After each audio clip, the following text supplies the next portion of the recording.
La Voz de América presenta.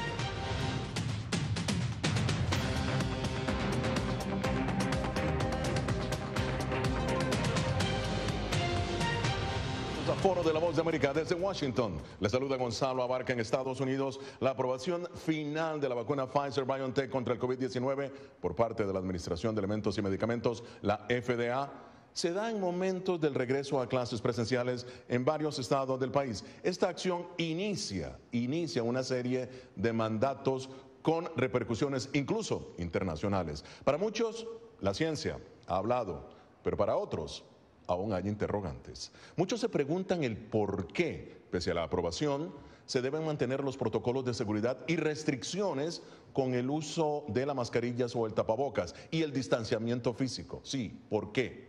Lo otro, ¿deben ir los jóvenes a las escuelas con o sin mascarillas? ¿Debe imponerse la vacunación ahora que los estudios científicos ratifican que es eficaz y segura? Bien, para analizar estas y otras interrogantes, que son muchas por cierto, me acompaña desde Baltimore el doctor René Nájera, epidemiólogo de la Escuela de Salud Pública de la Universidad Johns Hopkins, y desde Miami la doctora Cristina Balinotti, experta en temas de psicología social y familiar y fundadora de la Universidad de la Familia. Bienvenidos ambos, pero antes de iniciar el análisis nos vamos a Miami con nuestro corresponsal José Pernalete, pues en Florida se inició esta semana el regreso a clases presenciales en medio de un debate sobre el uso obligatorio de las mascarillas en las aulas. José, ¿cómo están reaccionando los padres de familia a la decisión del gobernador Ron DeSantis de que la mascarilla no sea obligatoria?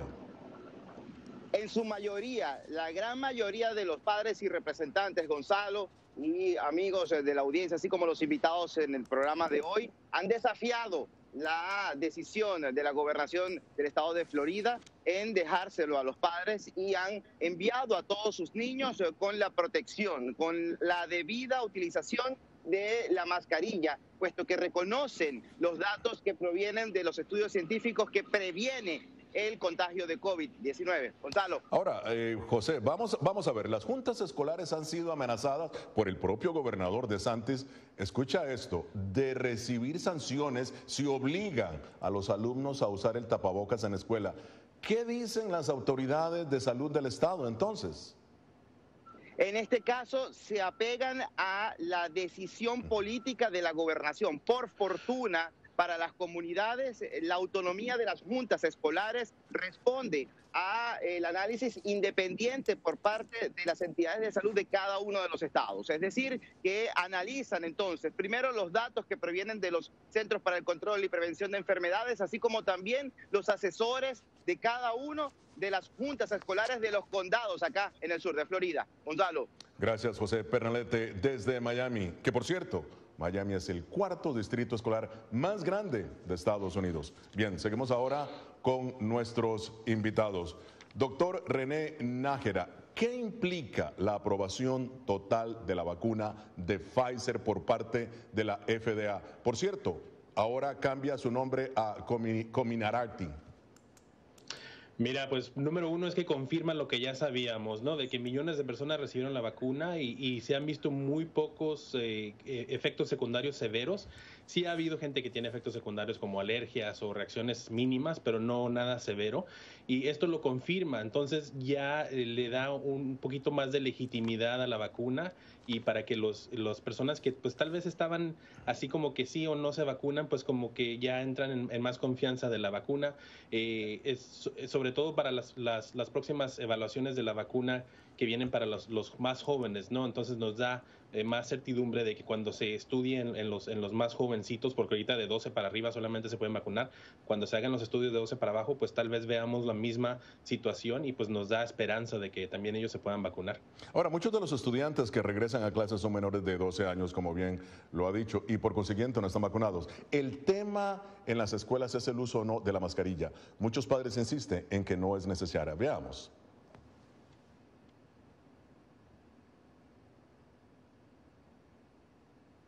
Bueno. Preferiría que no use la mascarilla, por supuesto. Creo en la libertad de los niños y todo eso. Sería una buena idea hacer un seguimiento, pero como digo, son las reglas y debemos respetarlas. Para los niños me es indiferente. Ellos pueden jugar con o sin ella. Que la ciudad y las escuelas así lo deseen está bien, pero para mí me es indiferente la verdad. Si ellos no quieren usarlas, yo confío en que estarán seguros y sanos. Bien, doctora Valenotti, ¿qué respuesta le daría usted a los padres de familia, usted como psicóloga? ¿Deben los jóvenes, los escolares, los colegiales usar mascarilla o no? Bueno, va a depender sin duda del criterio de los padres, no del criterio de los niños, porque sabemos que están en una edad con cierta incapacidad para utilizar la corteza prefrontal, para pensar y para planificar la vida personal. De modo que son los padres que tienen que guiar a los niños. Los niños no tienen esa libertad como de pronto tenemos los adultos. Hemos visto en esta oportunidad que con el miedo que nos inunda como emoción principal a los adultos tampoco pensamos muy bien. Para decir, estamos en un proceso de huida de esta situación y no podemos huir de la misma. Eso nos genera una gran angustia y nos impide utilizar justamente el pensamiento crítico para poder tomar decisiones adecuadas. Okay. Doctor Nájera, una pregunta que incluso nos han hecho varias personas ya a través de nuestras redes sociales. ¿Pudo la FDA, usted que es miembro de la comunidad científica, pudo la FDA ceder a repercusiones o acciones políticas para la aprobación tan rápida de la vacuna? En los Estados Unidos la salud pública y en este caso el FDA no es político, entonces sí hay influencias políticas, no lo voy a negar, es una realidad. Pero sí se atendieron a la ciencia, sí tienen un panel de científicos que son independientes ellos del FDA, del gobierno, y evaluaron la información. Y nosotros los científicos académicos y científicos en salud pública aplicada también evaluamos la misma información y estamos de acuerdo de que esta vacuna es altamente segura y altamente eficaz. Entonces, tal vez sí hubo por ahí un poco de presión política, pero la verdad es que tomaron la decisión correcta. Bien, y al regresar, la efectividad de la vacuna, lo que ahora dicen los Centros para el Control y Prevención de Enfermedades. Esto es Foro de La Voz de América. Nosotros ya regresamos.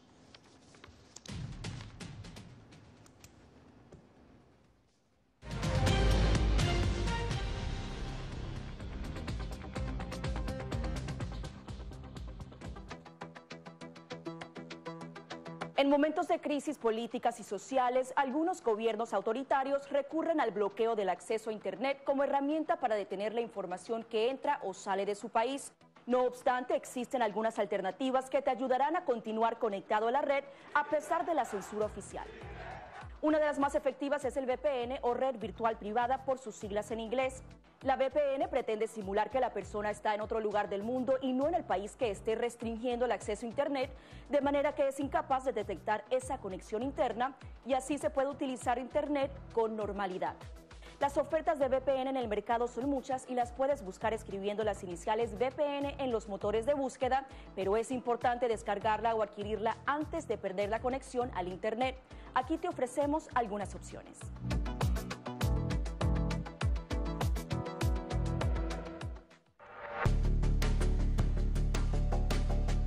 Durante el brote del COVID-19, los estafadores pueden tratar de aprovecharse de personas vulnerables a través de diversos métodos que van cambiando con frecuencia. Es posible que lo contacten por teléfono, correo electrónico, mensajes de texto, correo postal o redes sociales.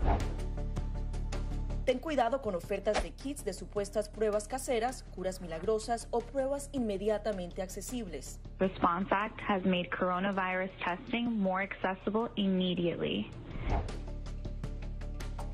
Tras un desastre, organizaciones caritativas falsas aparecen afirmando que tienen vínculos con otras reales. Siempre verifica que la organización sea legítima. Alguien que asegura que trabaja en el gobierno puede pedirte tu información personal o intentar cobrarte cuotas falsas para así ingresar tu cheque de estímulo.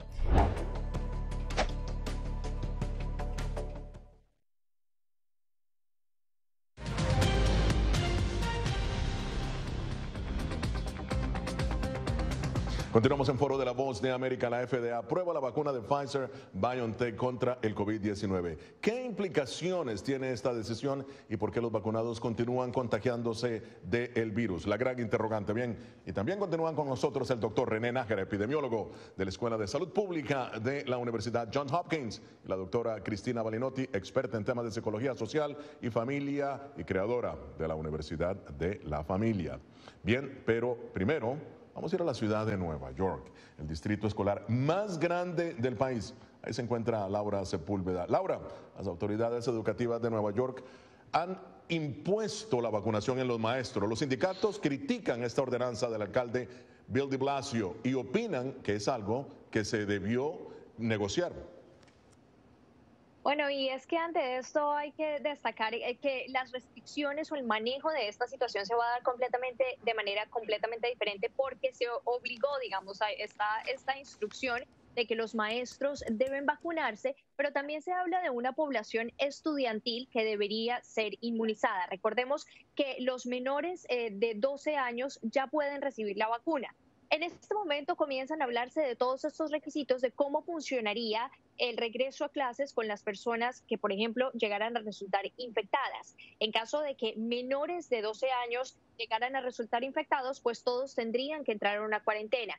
De mayores de 12 años, las condiciones serían distintas en el sentido que solamente los no vacunados tendrían, digamos, que estar aislados de manera diferente, y los vacunados podrían seguir asistiendo a clase. Gracias a Laura Sepúlveda desde la ciudad de Nueva York. Cuídate mucho, Laura, también. Y bien, ahora la pregunta, doctora Balinotti, tratándose de niños y adolescentes que regresan a la escuela, en su opinión, ¿es necesario un decreto para el uso de la mascarilla o usted cree que hay otras opciones más acordes con el comportamiento de los jóvenes que obviamente tienden a desobedecer las órdenes? Sí, las opciones son desde la familia, el diálogo, la comunicación de la familia con las escuelas, con los estamentos correspondientes. Sin duda, explicarle a los niños que no sea un comando, ¿verdad? Que haya detrás un soporte de palabras, de explicaciones. Por supuesto, cada palabra tiene que ir de acuerdo a la edad del niño. Pero yo creo que eso tiene que estar en la base, y después podemos hablar de las distintas órdenes respecto del uso de las máscaras. Recordemos que los niños son muy maleables, le podemos lógicamente obligar a hacer cosas como ponerse una mascarilla que no quiere, pero claro, tampoco queremos un costo emocional grande de parte de ellos, claro, que tengan algún tipo de trastorno. Eso es importante, el costo emocional que está mencionando. Pero ahora, el último estudio de los Centros para el Control y Prevención de Enfermedades, esto es interesante, determina lo siguiente. Los estudios realizados por los Centros del Control de Enfermedades revelan que las vacunas son menos efectivas contra la variante Delta. Sin embargo, las vacunas reducen en 2/3 el riesgo de infección. Ahora bien, el mismo informe de la CDC revela que antes de la aparición de la variante Delta, la vacuna daba al personal esencial que se vacunó un 91% de protección. Ahora, después de la aparición de la variante, la vacuna ofrece 66% de protección a ese mismo personal. Bien, doctor Nájera, su opinión sobre esto. ¿Deben las personas vacunadas estar preocupadas por poder infectarse entonces? Estamos hablando de dos cosas, infección y enfermedad. Infectarse sí, las vacunas no son una barrera así que nos protege de que el virus no cae y no nos infecta. El virus aún puede caer e infectarnos. La protección que estamos viendo es casi el 100% contra enfermedad severa, que es lo que queremos evitar. Queremos evitar que la gente acabe en el hospital o que mueran. Para eso las vacunas, las 3 vacunas que están ahorita permitidas, altamente efectivas, 90, casi 100%. Las infecciones sí, como tú dices, a 66%, pero eso es una infección. Y para eso la máscara, para que yo si me infecto al estar vacunado, pues no se la paso a alguien que no esté vacunado y que pueda acabar en el hospital. Interesante la distinción entre lo que está diciendo, entre la enfermedad y la infección. Ahora, doctora Balinotti, en realidad estamos en un terreno inexplorado en este tema de la pandemia, constantemente con nueva información y en muchos casos aparentemente contradictoria. ¿Qué deben hacer las familias para preservar la salud de sus miembros, al mismo tiempo mantener la calma sin caer en cuadros de ansiedad y agresividad que estamos viendo en todo Estados Unidos? Lo importante es munirse de conocimientos, no de información mediática, pero sí de conocimientos, es decir, hablar con el médico pediatra, con el médico clínico, con todos aquellos profesionales, inclusive de la salud mental, que estén cerca de nosotros, y si no, buscarlos. ¿Por qué? Porque si no, quedamos en la emoción y estamos altamente emocionalizados y eso nos impide, nos cancela el pensamiento crítico, es decir, poder tomar decisiones adecuadas, planificar qué voy a hacer, ¿verdad? De modo que lo importante es obligar nuestra mente al pensamiento y no dejarnos llevar por las emociones, que por otro lado agudizan los cuadros ya vistos, con cuadros que se presentan con ansiedad, con depresión, con mucha angustia, que la angustia es justamente la preocupación emocional puesta en el cuerpo. Claro, es esa angustia, ¿no?, que se da. El hecho de que la vacuna pierda su efectividad con el tiempo, como lo están diciendo los propios Centros para el Control y Prevención de Enfermedades, hizo que se aprobara una tercera dosis. Veamos lo que dijo el presidente Joe Biden al respecto. Temprano, nuestros expertos médicos anunciaron un plan para vacunas de refuerzo para todos los estadounidenses adultos y estadounidenses completamente vacunados. Esto impulsará su respuesta inmunológica y aumentará su protección contra el COVID-19 y es la mejor manera de protegernos de nuevas variantes que podrían surgir. El plan es que cada adulto reciba una vacuna de refuerzo 8 meses después de que se haya colocado la segunda dosis. Tercera dosis, doctor Nájera. Usted como epidemiólogo, ¿cómo reaccionará el cuerpo a una tercera dosis de la vacuna?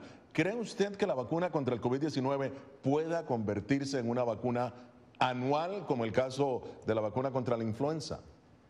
No anual.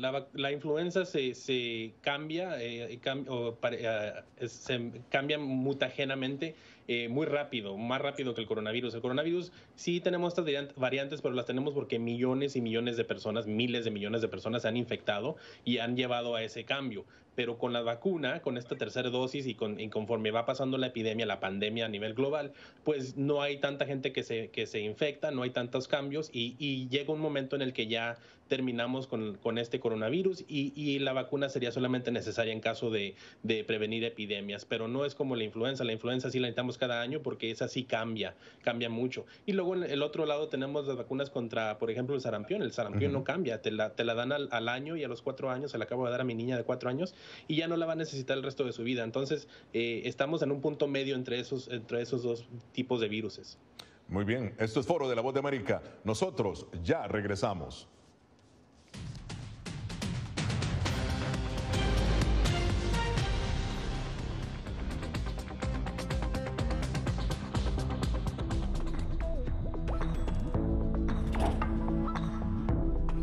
Cuando ellos me traen un tema un poco delicado o fuerte, yo siempre les pregunto primero, Ari, ¿y dónde oíste eso? ¿Quién te lo comentó? ¿Y qué te han comentado? Pues corrijo si han escuchado algo que no está correcto, no está bien, y les aclaro, pero lo mínimo necesario para su edad.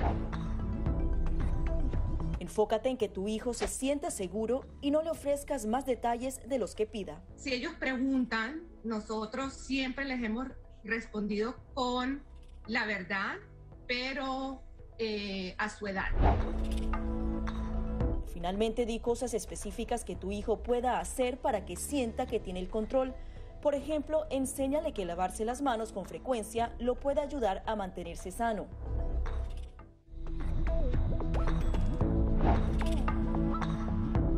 No permitas que interactúe con personas o animales fuera de la casa.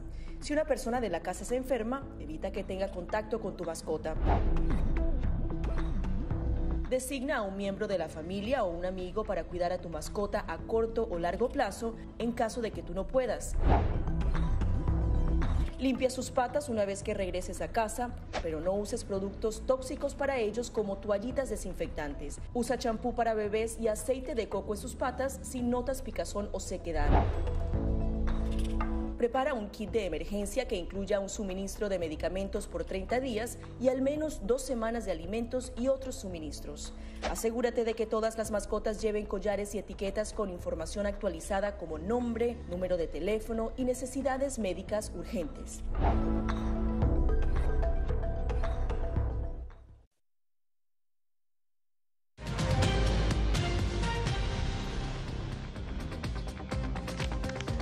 Continuamos con Foro de la Voz de América. Las autoridades de salud pública de Estados Unidos confían en que la plena autorización de la vacuna de Pfizer-BioNTech contra el COVID-19 llevará a más personas a vacunarse, especialmente en un momento en que se inicia una transición a las clases presenciales en Estados Unidos y en donde los nuevos casos de contagio del virus llegan a niveles alarmantes debido precisamente a la variante Delta y a la baja tasa de vacunación en algunos estados.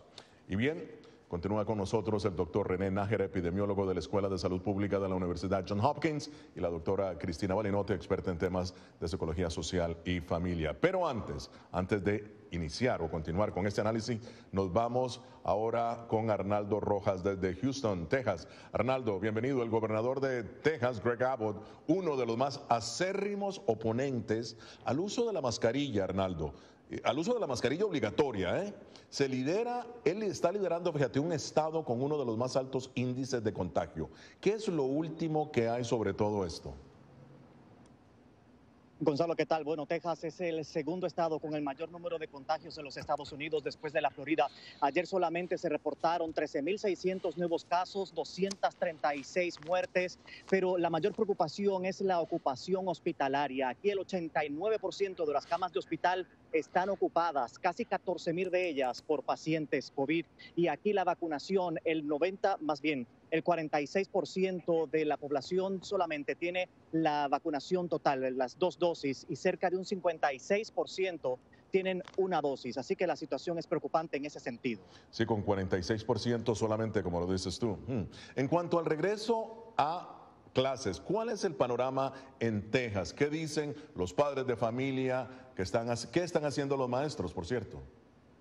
Bueno, como sabes, el tema del uso de mascarillas de manera obligatoria en las escuelas públicas es un tema que ha llegado hasta el círculo judicial aquí en Texas. Varios distritos escolares implementaron esta medida. El gobernador los retó en los tribunales. Ahora mismo los tribunales han puesto una pausa, al menos en uno de los distritos escolares, pero es un tema que ha estado dividido, tan dividido como la opinión pública en el uso de la mascarilla desde el inicio de esta pandemia. Hay muchos padres en desacuerdo con la obligatoriedad del uso de mascarillas en las escuelas. Hay otros que por supuesto lo apoyan, pero lo preocupante aquí, Gonzalo, es que estas implicaciones han llevado incluso a casos de agresión en contra de maestros en las escuelas cuando le solicitan a los estudiantes que se usen la mascarilla. Gracias, Arnaldo Rojas desde Houston, Texas. Y bien, doctora Balinotti, doctor Nájera, veamos lo que dijo el presidente Biden sobre aquellos gobernadores que tratan de prohibir el mandato de las mascarillas en las escuelas. Recordemos esto ahora que estamos en el inicio del año escolar. Los Centros para el Control y Prevención de Enfermedades dicen que el uso de la mascarilla es esencial, especialmente para quienes no están vacunados, como los niños menores de 12 años. Pongamos la política a un lado, sigamos lo que dicen los científicos y los educadores. Doctora Balinotti, ¿cree usted que se ha politizado este tema de las mascarillas, usted como psicóloga? Sí, por supuesto. Lo que debía haber quedado en el ámbito académico-científico, lamentablemente está teñido ahora de política, ¿verdad? Pero todo sucede así porque, bueno, la política también es el campo de lo humano, ¿no? La política significa en su origen hombre de ciudad, hombre que está involucrado en su comunidad. Entonces, bueno, pero lo hemos llevado a un extremo, lamentablemente, y no le favorece y aumenta el miedo inútil, el pánico, porque el miedo puede ser muy útil, el pánico en las personas. Y entonces, no solo los niños, los adultos estamos así indecisos, no sabemos qué hacer y muy frustrados. Por eso hay agresión. Claro, y violencia. Y altos niveles de agresión, que de eso vamos a hablar más adelante. Doctor Nájera, hay maestros que pese a todo aún se resisten a la vacuna. Ahora vamos a ver, si el estudiante lleva mascarilla, guarda las distancias, el estudiante, ¿qué probabilidad hay de un contagio? Muy baja, muy baja. Lo que pasa es que son diferentes niveles de riesgo, ¿no?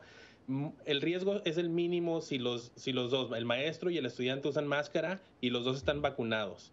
Ahora, el riesgo sube un poquito si el maestro no está vacunado pero usa su máscara y el estudiante, y etcétera. Así vamos subiendo los niveles de riesgo.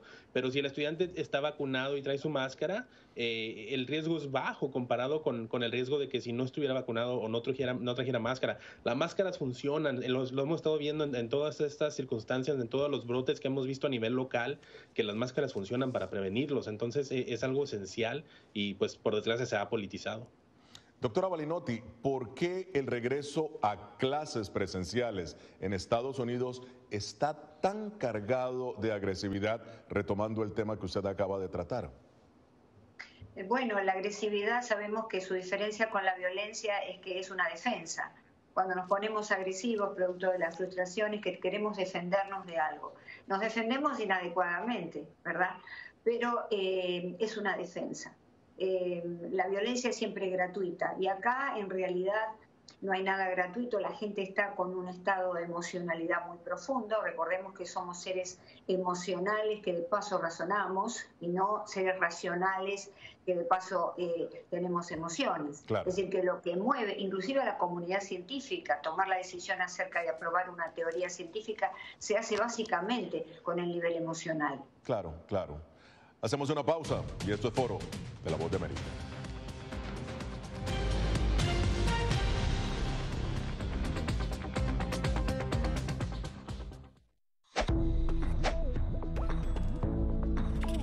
La Organización Mundial de la Salud asegura que las mascarillas son esenciales para eliminar la transmisión del nuevo coronavirus y salvar vidas. Por ello, recomienda su uso cuando se está en lugares concurridos, donde no se pueda mantener el distanciamiento social y en lugares con poca ventilación.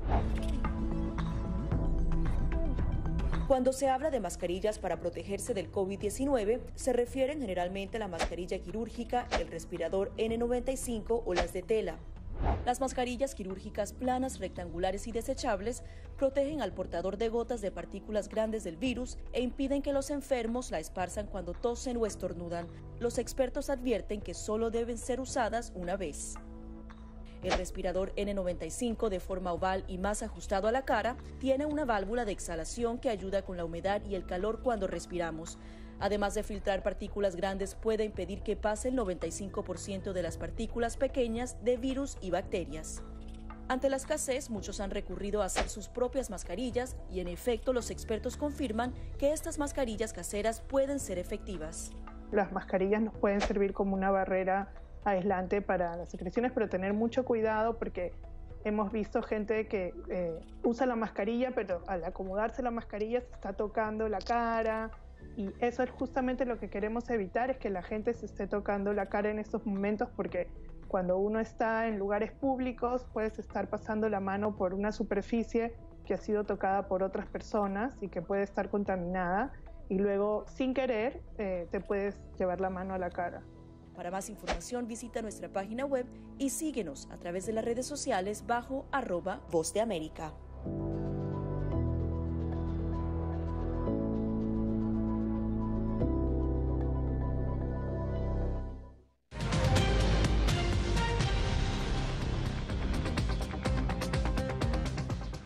Continuamos en Foro de La Voz de América. Vacunas, mandatos, regreso a clases aquí en Estados Unidos. Continúan con nosotros el doctor René Nájera, epidemiólogo de la Escuela de Salud Pública de la Universidad Johns Hopkins. Y desde Miami la doctora Cristina Balinotti, experta en temas de psicología social y familia. Doctor Nájera, ¿qué es recomendable? ¿Es administrar las vacunas a los niños o más bien, ¿por qué no es recomendable administrar la vacuna a los niños menores de 12 años? O por lo menos estas vacunas que ahora mismo están en el mercado. Porque todavía no tenemos la información completa sobre la seguridad de las vacunas y sobre qué tamaño de dosis se le da a esos niños. Yo como adulto recibo una dosis, pero una persona pequeña como mi niña de 4 años pues no va a recibir la misma dosis. Entonces esos estudios se están haciendo ahorita y ya pronto sabremos qué hacer. Ahora, doctora Balinotti, un estudio del Washington Post Ipsos reveló que los jóvenes estadounidenses entre 14 y 18 años están ahora más conscientes del caos a su alrededor y las divisiones. Pero aún así, Esto es interesante, se muestran optimistas en el futuro del país. Su lectura a este resultado, que en medio del caos hay optimismo. Bueno, es propio de la juventud porque el cerebro pensante, el cerebro crítico todavía no está desarrollado. Claro. Está muy desarrollada la emoción. De modo que esto es, por un lado, lo positivo, gracias, pero por otro lado puede ser irresponsabilidad. Muchísimas gracias a la doctora Cristina Valenotti y al doctor René Nájera. Esto es Foro de la Voz de América.